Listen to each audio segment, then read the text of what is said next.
नमस्कार। उदय सिंह को महज 3 कारणों से इतिहास में स्मरण किया गया। प्रथम तो पन्नाधाय द्वारा अपने पुत्र चंदन का बलिदान देकर उनकी प्राण रक्षा, दूसरा उनके द्वारा उदयपुर बसाया जाना और तीसरा महाराणा प्रताप के पिता होने के कारण। जो भी हो, पन्नाधाय द्वारा बचाए गए उदय सिंह को कुंभलगढ़ में राज तिलक कर मेवाड़ का राणा बनाया गया। किंतु जब अकबर ने मेवाड़ की राजधानी चित्तौड़ पर चढ़ाई की, तब जयमल और फत्ता आदि वीरों के हाथों में उसे छोड़कर उदय सिंह अरावली के घने जंगलों में होते हुए उदयपुर पहुंच गए। इसके बाद भी अकबर की सेना को महीनों तक किले में प्रवेश करने में असफलता ही हाथ लगी। इस युद्ध के एक महानायक कल्लाजी राठौड़ को राजपूताने में लोकदेव के रूप में पूजा जाता है। आइए इस युद्ध के साथ साथ उनकी उस लोक गाथा को भी हम स्मरण करें। कल्लाजी का जन्म राजस्थान प्रांत के मेड़ता नगर में हुआ था। इनके पिताजी सामियाना जागीर के राव श्री अचल सिंह जी थे। कल्लाजी ने बाल्यकाल में ही अश्वारोहण, खड्ग संचालन, धनुर्विद्या, भाला आदि शस्त्र संचालन में निपुणता प्राप्त कर ली थी। उनके युद्ध कौशल और पराक्रम का प्रकाश चारों ओर फैलने लगा। एक बार अपनी भाभी के तानों को सुनकर कल्लाजी क्रोधित हो गए और मारवाड़ छोड़कर मेवाड़ चले गए। कल्लाजी के काका जयमल मेवाड़ के सेना नायक थे। उन्होंने व स्वयं राणा उदय सिंह जी ने कल्लाजी व उनके साथियों का स्वागत किया। राणा उदय सिंह ने कल्लाजी के शौर्य, पराक्रम एवं योग्यता को देखकर उन्हें रनेला का जागीरदार घोषित किया। जब कल्लाजी अपने भाई तेज सिंह व साथियों सहित अपनी नवीन राजधानी रनेला की ओर जा रहे थे, तभी तेज वर्षा के कारण उन्हें शिवगढ़ में रात्रि विश्राम करना पड़ा और यहीं पर बागड़ राज्य की राजकुमारी कृष्णकांता से उनका प्रथम परिचय हुआ। नवीन राजधानी रनेला पहुंचने के बाद धूमधाम से कल्लाजी का राज्याभिषेक हुआ। उधर अपनी पुत्री की भावना का अनुमान कर बागड़ के राजा कृष्णदास ने कुंवर कल्लाजी को राजकुमारी के योग्य समझते हुए विवाह संबंध का श्रीफल भेजा, जिसे कुंवर कल्लाजी ने सहर्ष स्वीकार कर लिया। विवाह की निश्चित तिथि के दिन कुंवर कल्लाजी बारातियों सहित शिवगढ़ पहुंचे। जिस समय कल्लाजी दूल्हे की वेशभूषा धारण कर सिर पर मोड़ बांधे ढोल नगाड़ों की धूम के साथ अश्व पर सवार होकर तोरण को उद्यत हुए, उसी समय मेवाड़ से सैनिक सूचना लेकर पहुंचे कि चित्तौड़ पर अकबर ने विशाल सेना के साथ आक्रमण कर दिया है। चित्तौड़ पर संकट की सूचना पाते ही शूरवीर कल्लाजी ने राजकुमारी कृष्णकांता से वरमाला अवश्य ग्रहण की, किंतु पुनः आकर मिलने का वचन देकर रणभूमि को प्रस्थान कर दिया। दुर्गरक्षक वीर जयमल इनके आगमन पर अत्यंत प्रसन्न हुए और कल्लाजी को अपने साथ दुर्ग की रक्षा के लिए नियुक्त कर दिया। वीरवर कल्ला, जयमल, फत्ता और ईश्वरदास आदि वीरों के नेतृत्व में देशभक्त शूरवीर राजपूत सैनिक जब अवसर मिलता तब शत्रु दल पर भूखे शेर की भांति महाकाल बनकर टूट पड़ते और फिर वापस किले में पहुंच जाया करते थे। जब बादशाह ने देखा कि किला आसानी से प्राप्त नहीं होगा, तो उसने सुरंगें बनवाना प्रारंभ किया। सुरंगें तलहटी तक पहुंच गईं और उनमें बारूद भरकर आग लगाई गई, जिससे किले का बुर्ज उड़ गया और कई योद्धा हताहत हुए। परंतु इसके बाद भी अकबर को युद्ध में सफलता नहीं मिली। जहां जहां दीवारें टूटी, उन्हें राजपूतों ने पुनः बना लिया। एक रात्रि जयमल टूटी हुई प्राचीर की मरम्मत मशाल की रोशनी में करा रहे थे, तब अकबर ने अपनी संग्राम नामक बंदूक से निशाना साधकर गोली चला दी, जो राव जयमल जी की जांघ में लगी और वे चलने फिरने में असमर्थ हो गए। दुर्ग में सेनाध्यक्ष जयमल के घायल होने से शोक की लहर छा गई। रात्रि में सभी क्षत्रिय व क्षत्राणियों ने एकत्र होकर शाही फौज के बढ़ते हुए दबाव, दुर्ग में गोला बारूद व भोजन की कमी और सेनाध्यक्ष के घायल होने के कारण जौहर और शाका का फैसला चुना। तारीख 24 फरवरी 1568 को फत्ता की पत्नी फूल कुंवर के नेतृत्व में 13,000 राजपूत रमणियों और कुमारियों ने गंगा जल का पान कर, चंदन का लेप लगाकर और अपने परिजनों को अंतिम बार प्रणाम कर अपने सतीत्व की रक्षा के लिए हंसते हंसते स्वयं को जौहर की अग्नि में समर्पित कर दिया।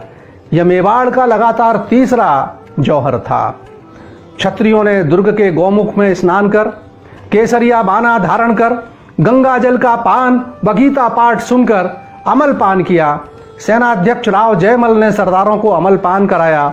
सेनाध्यक्ष के अंतिम मनुहार को चित्तौड़ की सेना ने बड़े प्रेम से स्वीकार किया। अब राजपूतों के उत्साह की कोई सीमा न रही। इस युद्ध में घायल सेनापति जयमल को लड़ते लड़ते युद्ध में वीरगति प्राप्त करने की इच्छा थी, लेकिन जयमल की जांघ में तो गोली लगी थी। युद्ध करना तो दूर, वे चलने फिरने से भी मजबूर थे।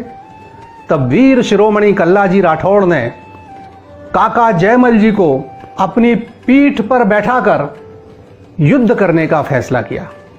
25 फरवरी 1568 की सुबह राजपूतों व क्षत्रियों ने हाथों में तलवार धारण कर किले के विशाल कपाट खोल मुगल सेना पर आक्रमण कर दिया। वह नजारा अद्भुत व लोमहर्षक था जब शूरवीर रणवंकेश कल्लाजी राठौड़ व उनकी पीठ पर बैठे हुए 60 साल के उनके काका जयमल अपने दोनों हाथों में भवानी धारण कर मुगलों की सेना पर भूखे शेर की तरह टूट पड़े थे। जय एकलिंगनाथ, जय महादेव के नारों से वातावरण गूंज उठा। कल्लाजी व वीरवर जयमल का चतुर्भुज रूप रणभूमि में जहां से भी गुजरता, वहीं शत्रु सेना का मैदान साफ हो जाता। कल्ला राठौड़ और उनके कंधे पर बैठे घायल जयमल के दोनों हाथों में बिजली की तरह घूमती तलवारों ने असंख्य शत्रुओं का संहार किया। अकबर भी इस नजारे को आश्चर्यचकित होकर देख रहा था। इस भयंकर युद्ध में सैकड़ों घाव लगने के कारण राव जयमल का शरीर निश्चेष्ट हो गया और चित्तौड़ की रक्षा करते करते यह महावीर दुर्ग की हनुमान पोल व भैरव पोल के बीच वीर गति को प्राप्त हुआ, जहां उनकी याद में आज भी स्मारक बना हुआ है। महावीर कल्लाजी व वीर अग्रणी जयमल की विमल स्मृति एवं निर्मल कीर्ति बनाए रखने के लिए चित्तौड़ किले के भैरव पोल में जहां कल्लाजी का शीश कटा तथा जहां जयमल जी ने वीरगति प्राप्त की, वहां इन दोनों की छतरियां बनी हुई हैं। बादशाह अकबर ने मुगल सेना को रणक्षेत्र से पीछे हटते देख राजपूतों पर मतवाले खूनी हाथियों को छोड़ दिया। अकबर ने अपने विशाल हाथियों की सूंडों में तलवारों की झालरें और दुधारे खांडे बंधवाए थे। इन हाथियों ने राजपूतों का घोर संहार करना प्रारंभ कर दिया, लेकिन वीर क्षत्रिय राजपूत भीषण गर्जना कर विशालकाय हाथियों पर भी खड्ग लेकर टूट पड़े। कई राजपूतों ने मतवाले हाथियों से लड़ते लड़ते वीरगति प्राप्त की। सर्वदलन नामक हाथी ने जब एक राजपूत सैनिक को सूंड में पकड़कर उठा लिया तो कल्लाजी ने तलवार के एक भीषण प्रहार से उस विशालकाय हाथी की सूंड काट दी। हाथी चिंगाड़ कर वहीं धराशायी हो गया। वीर कल्ला तलवारें चलाते हुए युद्ध कर रहे थे कि तभी एक मुगल ने पीछे से तलवार चलाकर वीर कल्ला का सिर काट दिया, किंतु बिना सिर के कल्लाजी का कबंध घोर संग्राम करते हुए दोनों हाथों में तलवार लिए मुगलों की फौज को चीरता जा रहा था। भला इस कबंध को रोकने की शक्ति किसमें थी? शाही फौज रास्ता छोड़कर खड़ी हो गई। मान्यता है कि कल्लाजी का कबंध योग शक्ति और गुरु आशीर्वाद से कृष्णकांता की याद में आधुनिक मंगलवाड़, कुराबड़, बंबोरा जगत और जयसमंद होता हुआ रनेला जा पहुंचा। शिवगढ़ में राजकुमारी कृष्णकांता ने तपोबल एवं विशुद्ध स्नेहाकर्षण शक्ति से यह अनुभव कर लिया कि कल्लाजी ने मेवाड़ रक्षार्थ अपना शीश मातृभूमि को अर्पण कर दिया है और अपने दिए हुए वचन के कारण मुझसे मिलने आ रहे हैं। तब 16 श्रृंगार कर शिवगढ़ से विदा लेकर कृष्णकांता प्रिय मिलन को आतुर होकर दुल्हन के रूप में रनेला जा पहुंची। रनेला में कल्लाजी का कबंध नीले घोड़े पर सवार होकर 2 हाथों में तलवार लिए आया। वीर शिरोमणि कल्लाजी ने राजकुमारी को दिए हुए वचन को पूरा कर रनेला की पावन धरा पर अपना मानव देह त्याग दिया। विधिवत चंदन की चिता तैयार की गई। राजपूताना परंपरा के अनुसार कृष्णकांता सती होने के लिए कल्लाजी के कबंध को गोद में लेकर चिता में विराजमान हो गईं। हाथ जोड़कर राजकुमारी ने मन ही मन भगवान का स्मरण किया कि मेरे स्वामी का सिर मुझको प्राप्त हो। राजकुमारी के सतीत्व की शक्ति से कल्ला जी का सिर भैरवनाथ व दैवीय शक्ति की कृपा से उनकी गोद में आ गया। तब कल्ला जी का शीश कबंध से जोड़ 26 फरवरी 1568 को कल्ला जी के भाई तेज सिंह ने ईश्वर का स्मरण कर चिता में अग्नि प्रज्वलित कर दी। इस प्रकार वीर शिरोमणि कल्ला जी और महासती कृष्णकांता का प्रेम पूरे विश्व में अमर हो गया। यह तो हुई लोक गाथा। आइए अब इतिहास के पन्नों में भी झांकें। रांगे राघव अपनी पुस्तक अकबर में लिखते हैं कि अबुल फजल के अनुसार 300 औरतों ने जौहर में प्राण दिए थे। किले में प्रवेश करते समय 8000 राजपूतों ने बड़े महंगे दामों अपने प्राणों का सौदा किया। उसके बाद अकबर ने कत्लेआम का हुक्म दिया, जिसमें 30,000 आदमियों का कत्ल हुआ। कहा जाता है कि मरे हुए आदमियों के जनेऊ को तोला गया तो वह 74.5 मन हुआ। इस प्रकार फरवरी 1568 में अकबर ने निर्जन और खून से लथपथ चित्तौड़ पर अधिकार किया।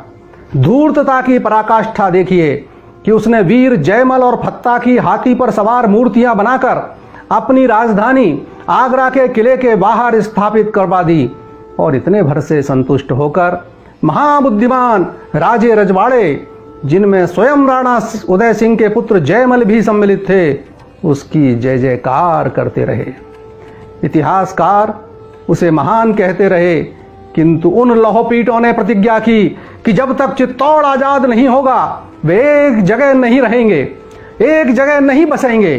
स्वतंत्रता के बाद ही उनमें से कुछ वापस हुए, किंतु 300 से अधिक वर्षों में अधिकांश की यह जीवन शैली ही बन चुकी थी। अतः आज भी वे अपनी गाड़ियों को ही अपना घर बनाए सड़कों के किनारे लोहे के औजार हथियार बनाकर बेचते हुए पूरे भारत में कहीं भी दिख जाते हैं।